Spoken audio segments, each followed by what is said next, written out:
بسم الله الرحمن الرحيم. السلام عليكم ورحمة الله وبركاته. اخواني عاملين ايه؟ يا رب تكونوا بخير. خالد الغندور وفضيحة وهزيمتين في يوم واحد. يوم مش حلو، يوم مش كويس لجمهور نادي الزمالك. هزيمة في الامارات وهزيمة في مصر. الهزيمة اللي في مصر هزيمة نادي الزمالك وريمونتادا النادي الاهلي في كرة السلة، وفوز نادي الوحدة الاماراتي بثلاثة أهداف مقابل هدف واحد ضد الزمالك. يعني خسارة هناك وخسارة هنا. حد هيقول لي عادي، ده بطولة ودية والزمالك خسر 3-1 والموضوع عادي وبسيط. ما هو نادي الزمالك فيه لعيبة منه في المنتخب، فطبيعي ان ممكن يتهزم. اقول لحضرتك ان نادي الزمالك ليه 3 لعيبة في المنتخب، منهم 2 لعيبة بقالهم شهور ما بيلعبوش، فتوح ومحمد صبحي. والوحيد اللي بيلعب في فريق نادي الزمالك هو زيزو.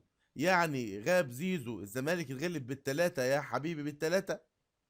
قبل ما نروح لكابتن خالد الغندور نروح لكرة السلة وفوز رجال النادي الأهلي 70-69 على الزمالك في دور السوبر. يعني ريمونتادا قوية جدا لرجال النادي الأهلي بفرق هدف بعد تأخرهم. نادي الأهلي يفوز بفرق هدف على نادي الزمالك. واصل الفريق الأول كرة السلة رجال بنادي الأهلي عروضه القوية في دوري السوبر المحترفين بعد أن تغلب على الزمالك بملعبه بنتيجة 70-69. وقيمة المباراة على صالة نادي الزمالك، وقدم خلالها الفريق عرضا جيدا، وقدم اللاعبون أداء مميز على صعيد الدفاع المنظم والهجوم السريع والرميات الثلاثية، ونجح الفريق في تحويل النتيجة في الثواني الأخيرة. تأخر الفريق في الفترة الأولى بنتيجة 17-21، واستمر التأخر في الفترة الثانية بنتيجة 26-40، وكذلك الفترة الثالثة بالتأخر بنتيجة 48-57، قبل أن يعود الفريق للتألق في الفترة الرابعة لينهي اللقاء لصالحه بنتيجة 70-69.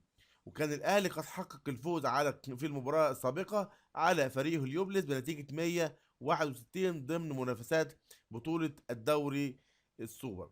نروح بقى للزمالك واللي بيعسكر في الإمارات، و4 أهداف في شوط واحد. الزمالك بيبدأ معسكر الإمارات بالخسارة أمام الوحدة. خسر الفريق الأول كرة القدم من نادي الزمالك أمام الوحدة الإماراتي بنتيجة 3-1 في المباراة التي أقيمت الودية التي جمعتهما مساء النهاردة. ويقيم الزمالك معسكرا في أبو ظبي خلال الفترة الحالية يتخلله خوض بطولتين وديتين. فأول مباراة في أول بطولة ودية، يعني بطولتين وديتين في أول مباراة خد بالتلاتة. السؤال هنا لكابتن خالد الغندور اللي كان دائما يطلع علينا: لو النادي الاهلي فاز يقول لك من هو نجم المباراه، ولو الزمالك والاهلي اتغلب يقول لك من هو نجم المباراه. معناها ايه؟ معناها ان لو الاهلي اتغلب يعني محمد الشناوي كان نجم المباراه، ولو الاهلي فاز يبقى الحكم هو نجم المباراه. انا برضو حابب اسال كابتن خالد الغندور النهارده: يا كابتن خالد يا غندور، من هو نجم المباراه؟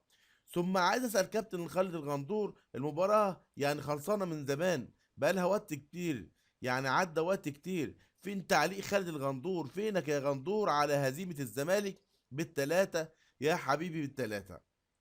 اللهم لا شماتة. والله ما احنا فرحانين، انا زعلان جدا ليه اللي وصل اليه نادي الزمالك. مفاجأة كبيرة جدا ان الزمالك يتهزم في مباراة ودية، في اول مباراة في البطولة الودية الاولى، ب3 اهداف. وكل اللي غايب عنك زيزو. يعني زيزو، يعني امال لو المفروض انت ممكن تبيع زيزو في اي وقت يعني. ف المباراة كلها او الاهداف كلها جت في الشوط الثاني. سجل الوحدة 3 عن طريق منصور المنهالي وبكيف وأحمد نور الدين، ثم قلص محمد أشرف رؤى الفارق بتسجيل هدف الزمالك الوحيد من ضربة جزاء. حاجة ولا أحسن ولا أروع من كده. لعيب الوحدة بيقع، مسك في رقبة سامسون، جاب ضربة جزاء، أشرف رؤى دخل شاطها وسدها، شاطها، و يتأهل الوحدة الإماراتي إلى نهائي البطولة الودية لمواجهة الاتفاق السعودي، والذي يقوده فنيا ستيفن جيرارد. يعني حتى في البطولة الودية نادي الزمالك بيخسر المباراة، وكده مش هيلعب على الأول ولا التاني، هيلعب على التالت والرابع، بينما يواجه الزمالك نظيره صلال القطري في مباراة المركز الثالث والرابع ببطولة الوحدة الودية يوم الأربعاء المقبل. وكان الاتفاق السعودي وصل لنهائي البطولة الودية بعد فوزه على صلال القطري بركلات الترجيح بعد انتهاء الوقت الأصلي بالتعادل 1-1.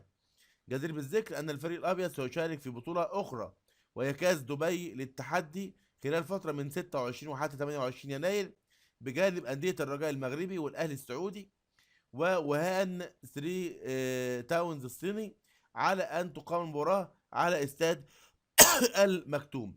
أتمنى من نادي الزمالك ولاعيبة الزمالك إن هم يفوزوا في المباراة الجاية وياخدوا لنا المركز الثالث، ويخشوا الدورة الجديدة بشكل جديد، ويعملوا نتيجة كويسة تفرح جمهورهم، خصوصا انهم هيلعبوا أندية أقوى زي الهلال السعودي والفريق الرجاء المغربي، يعني وفرق في البطولة هتكون أقوى من الفرقة دي.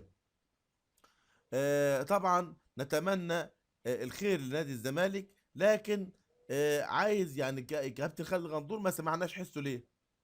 يعني كابتن خالد غندور ما طلعش يعلق ليه؟ هو الزمالك بقى ما يهمكش يا كابتن خالد؟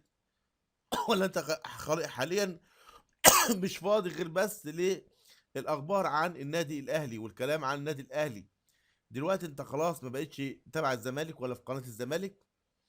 عموما ممكن خالد غندور يطلع يعلق في اي وقت من الاوقات. طبعا قلنا ان الفريق الابيض سيشارك في بطولة اخرى وهي كاس دبي الفترة من 26 حتى 28. طبعا داخل الزمالك التشكيله مكونه من محمد عواد، عمر جابر، محمود حمدي الونش، حمزه المسلوسي، محمد عبد الشافي، نبيل عماد دونجا، محمد اشرف رؤى، محمد السيد، محمد عبد الرازق شيكابالا، ناصر منسي، مصطفى شلبي. وجه تشكيل الوحده. طبعا اساميهم طبعا مش مهمه عشان خاطر جمهور الزمالك او جمهور مصر ما يعرفوش الاسامي التانية. اللي يهمنا النتيجه، والنتيجه صراحه مخيبه للامال. نتمنى نادي الزمالك يستدرك الموقف ويعتبر المباراه اللي جايه على الثالث والرابع مباراه تحضيريه للبطوله اللي جايه، ويقدم لنا مباراه رائعه قدام الهلال السعودي والرجاء، خصوصا ان يبداها بالرجاء المغربي. نتمنى ان النادي الزمالك يفرح جماهيره، اللاعبين يفرحوا جماهيرهم. والمشكله ان في جماهير مصريه بتشجع الزمالك في المباراه، وطبعا بيروحوا زعلانين. فاحنا عايزين نادي الزمالك يفرح جمهوره اللي هناك وجمهوره اللي هنا، ونتمنى الخير للزمالك، نتمنى الخير للنادي الاهلي، نتمنى الخير للاعيبه للانديه المصريه ومنتخب مصر. والسلام عليكم ورحمة الله وبركاته.